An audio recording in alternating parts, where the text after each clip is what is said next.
አብርሽ ለመምረጥ ተቸገረ። ሄርሜላን ወይስ ሩታን ይምረጥ? አብርሽን እንግዲህ ሄርሜላና ሩታ ወይ ጉድ! ውሽማና ሚስት ተባብረው ይህ ልጅ ሊደፉት ነው።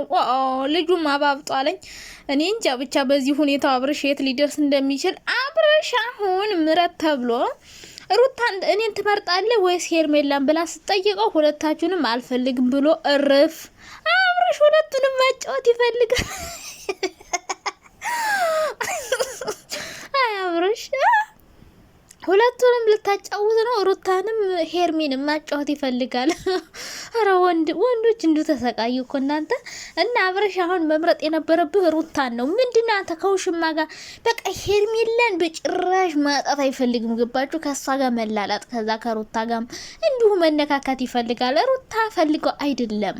አሁን የሄርሜላ እልህ ይዟት ነው እዚህ ጋር መታ ምረጭ የተባባሉት። እኔ ግርምኝ የአብርሽ አይደለም የአቤላ ማሽቃበጥ። ፈጣሪ ሁይ አቤላ የሚባል ልጅ ግን በጣም እያናደደኝ ነው። ምንድነው አንተ የምታሽቃብጠው? እንደውም አንተ እኮ ማለት ነው ሁለቱንም ነበር ማስታረቅ ያለብህ። እሱ ተወሩታነሽ ሊላት ነው ብሎ በቃ ተጨነቀ፣ ተጠበበ፣ በቃ ሊፈነዳ ደረሰ። እንዴ ምንድነው አንተ? ምን አይነት አሽቃባጭ ሰው ነው በማርያም። እንደው አብርሽ ግን የምር በጣም ነው ያናደደኝ። ሁለታችሁንም አልፈልግም ሲል እንዴት እንዳናደደኝ። ለምንድነው ሩታን የልጄን እናት አንቺን ነው የምፈልግ ብለህ ሄርሜላን ኩምዝዝ ያላደረካት? ነገሩ እንደዛ ካለ ሄርሚ ከቀረች ደግሞ ማን ያዝናናዋል? ማን ፈታ ያደርገዋል? በማን ይደበራል? አሁን ሩታ አላስቀርምህም ብላ ነብር ሆናበታለች። ስለዚህ ሄርሚንም ማጣት አይፈልግም። ግን አሁን ሩታን መርጠ ነገ ሄርሜላን ይቅርታ ብትጠይቃት አጅሪት ትመጣልህ ነበረ። መቼስ ወንድ ጠሮባት አይደለም ካንተ መራቅ ስለማትፈልግ እሷም ትመጣልህ ነበርና ሩታን ነበር መምረጥ የነበረብህና አብርሽ ሁለቱንም ማጣት አይፈልግም። በቃ ከሩታ ጋር ቪዲዮ እየሄደ እየሰራ ምናምን ከዛ ተመልሶ ደግሞ ከሄርሜላ ጋር መጋጋጥ ይፈልጋል። የእውነት እምላችሁ ሩታ አሁን ላይ አብርሽ ጋር ብትቀጥል ራሱ ማለት ነው አብርሽ ሄርሜላን አይተው አብሮ አንድ ቤት ቢኖሩ ራሱ ማለት ነው እኔ አብርሽ አርፎ ይተኛል ብዬ አላስብም። ሄርሚ ጋር መሄዱ አይቀርም። ምክንያቱም ሄርሜላ ጋር የሚያገኘው ጥቅማ ጥቅም ስላለው በቃ ሁለቱንም እያጫወተ መኖር ነው የሚፈልገው። እና ወይኔ አብርሽ ትገርማለህ። እና ሴቶች እየተው እንጂ ልጁ እንድታፈረዱት ነው እንዴ? ሁለቱንም ማጨካላ እንዲ ተጨነቀ፣ ተጠበበ እኮ ልጁ። ሰላም ውዶች፣ እንዴት ናችሁ? ደህና ናችሁ? አለው እግዚአብሔር ይመስገን፣ ክብሩ ይስፋ። መቼም ዩቲዩብ የማያሳየን ጉድ ታሪክ ታምር የለም።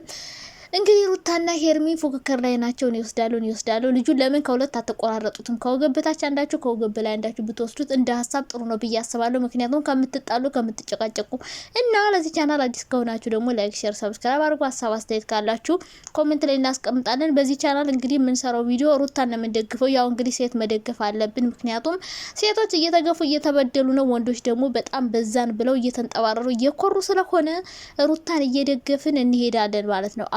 አሁን ላይ ሩታ ያው ልጅ ስለወደደች በፊት ጥፋት ቢኖርባትም ያ ጥፋቷን እያረምን ከሩታ ጋር እንቀጥላለን ማለት ነው። አሁን ሄርሚ የምትባይ ሴትዮና አቤላ ምን ይሻላችኋል? አቤላ እንደው ሄርሚ ስተዋት እሺ፣ እንደው ፎንቃ ጠግሯት ነው እንበል፣ ለስራ ነው ምንበል፣ በቃ አቤላ ደግሞ አለቅላቂ አጨብጫቢ ነው። ምንድነው አንተ የምታለቀልቀው ወዲያ ወዲህ?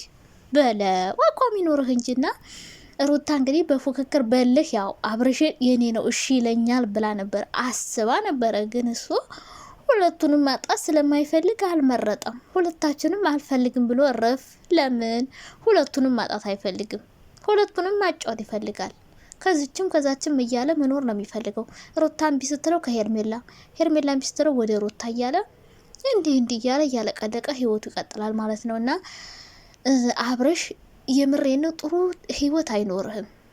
ምንም ደስተኛ አትሆንም።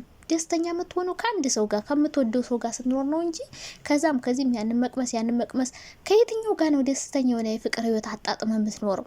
ከአንድ ሰው ጋር ሆነ ረጋ ብለህ ስትኖር ነው በቃ የፍቅር ጣዕሙ የሚታወቅህ እንጂ ያንን መንካት ይሄንን መንካት እዛም መሄድ እዚህም መምጣት ምንም በቃ ምን ልበልህ ደስ አይልም እንደዛ አይነት ነገርና አብርሽ ሩታ መምረጥ ነበረብህ።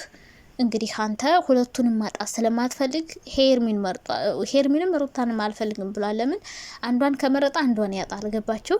ስለዚህ ሁለቱንም አልፈልግም ካለ ነገ ሁለቱም ከሱ እንደማይረቁ ያውቃልና በጣም ነው የሚገርመው የሚያናድደውና አቤላ ራሱ ለማፋታት እንደው የሆነ የሚፈልግ አይነት ሰው ነው የሚመስለው እንጂ የሆነ ለማስታረቅ ምናምን ጥረት የሚያደርግ አይነት ሰው ሆኖ አላገኘሁትም። ዞሮ ዞሮ ያማለያ ሩታ እንደማትፈልገው በደንብ ያስታውቃል ቪዲዮ ላይ ምናምን። ግን ሄርሜላ ለማናደድ ፈልጋ ነበረ።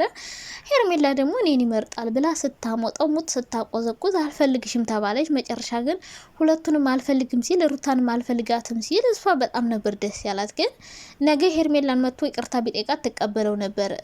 እሱ ግን ሁለቱንም ማጣት አይፈልግም። በቃ ምርጫው ሁለቱም ናቸው። እና ሩታ አሁንም ቢሆን አንገቱን አንቀሽ ሂደሽ ይዘሽ ሀብትሽን ተካፍለሽ ከዚህ ልጅ ህይወት ውልቅ ማለት እንጂ ይሄ ልጅ ከአንቺ ጋር ቢኖርም ሴት ማጫወቱን አይተውም አልኩሽ። በቃ ከአንቺ ጋር ሆኖ መሄዱ አይቀርም። በቃ ለመፈመስ ሲል ገንዘብ እስካስገኘ ድረስ አብረሽ ምንም ነገር አይደል፣ ልብስህን አውልቀ ማለት ነው እንትንን አሳይኝ ብሎ ራሱ የሚያሳይ ይመስለኛል ይሄ ልጅ ማለት ነው። የዚህ የገንዘብ ፍቅር አለበት በጣም እና ገንዘብ የሚያስገኝ ነገር ሁሉ ማድረግ ይፈልጋል። እና ደግሞ ገንዘብ ሲባል እውነተኛ ፍቅር ይታጣል። መጨረሻ ላይ እውነተኛ ፍቅር ስትፈልግ ገንዘብ ኖሮ በቃ ትክክለኛ አፍቃሪን አታገኝም። እና በጣም ነው የተጨነቀው። ሊፈነዳ ነበር በጭንቀት። እንዲህ ሁለት ሰው ጋር መሆን እኮ በጣም ችግር ነው ጋይስ።